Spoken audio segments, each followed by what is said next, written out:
Hello everyone, welcome back to Tech Jams.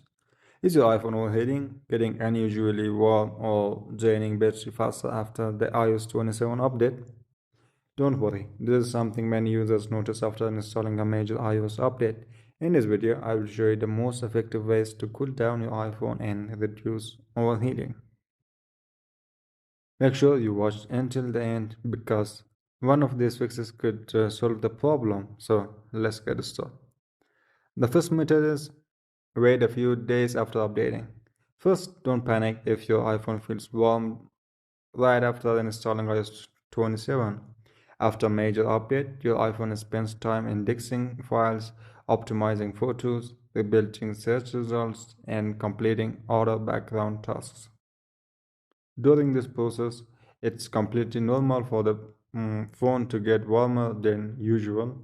In most cases, the overheating disappears on its own within 2 or 4 days.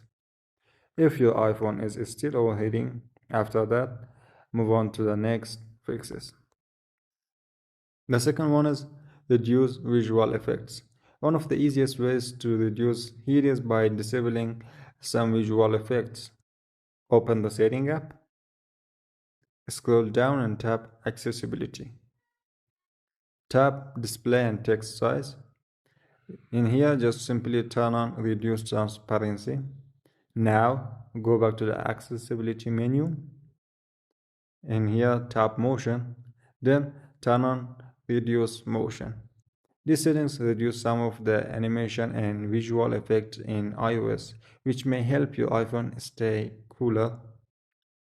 And the third method is close apps you are not using.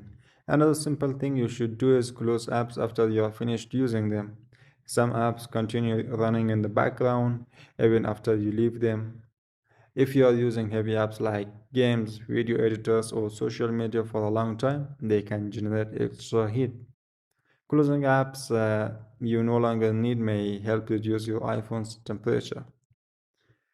And the fourth one is if your iPhone gets hot while charging, if your iPhone only overheats while charging, try these tips. If you're using a thick or heavy iPhone case, remove it while charging and avoid playing games, recording videos, or using the camera while your iPhone is plugged in. If it becomes very hot, unplug the charger for a while and let the phone cool down. You can also turn on airplane mode for a few minutes, then turn it back off. If possible, move your iPhone to a cooler room before charging it again. Also, try using at least a 20 watts Apple certified charger with a good quality original charging cable. Charging with reliable accessories can help your iPhone charge more efficiently and generate less heat. And the fifth one is adjust location settings. Now, let's check a few location settings that can run constantly in the background. Open Settings, tap Privacy and Security, select Location Services, go to your apps and change their permissions to while using the app whenever possible. After that, scroll down and tap System Services.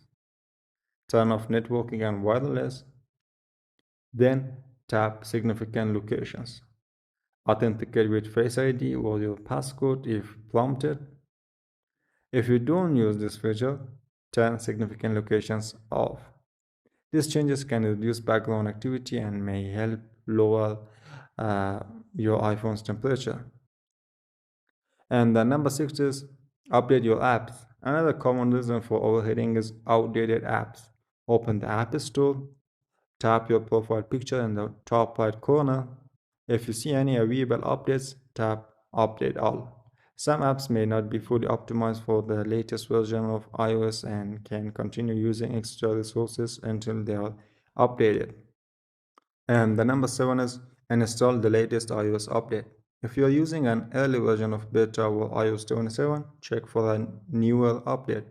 Open Settings, tap General, then tap Software Update.